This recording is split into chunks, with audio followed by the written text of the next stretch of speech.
Now, moving on to the big ideas, you know when you've got a big idea, and I can't tell you, exactly what happens within your nervous system or brain at that time, but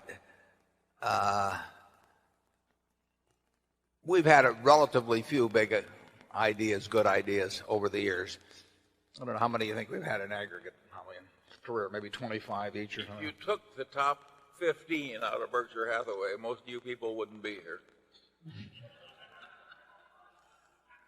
So roughly one every 2 years. Yeah, one every year or two. And sometimes there'll be a bunch of them like in 1973 and 4. But the problem is for us is that big now really means big. I mean, it has to be billions of dollars to move the needle very much at Berkshire. But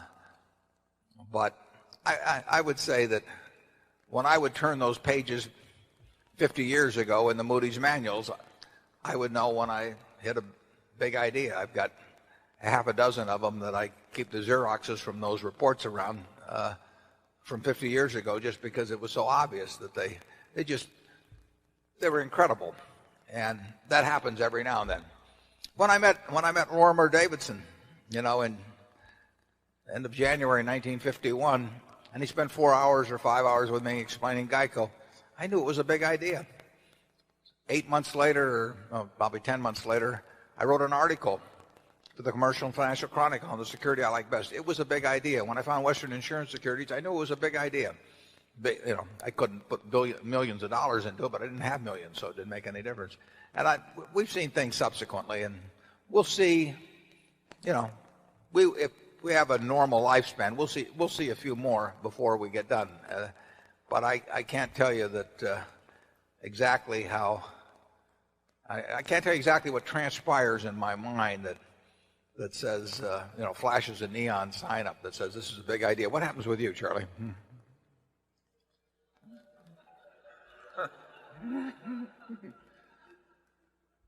Actually, I have a real system.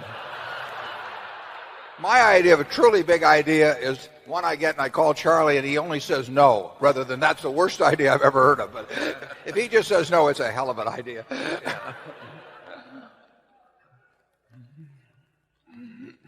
The game in our kind of life is being able to recognize a good idea when you rarely get it, and where it rarely is presented to you. And I think that's something you have to prepare for over a long period. What is the old saying? That opportunity comes to the prepared mind. And I don't think you can teach people in 2 minutes how to have a prepared mind.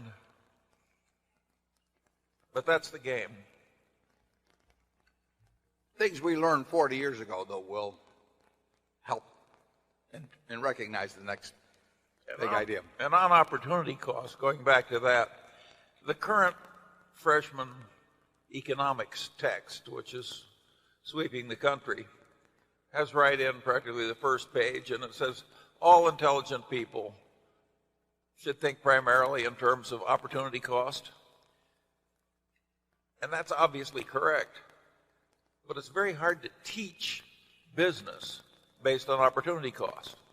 It's much easier to teach the capital assets pricing model, where you can just punch in numbers and out come numbers. And therefore, people teach what is easy to teach instead of what is correct to teach.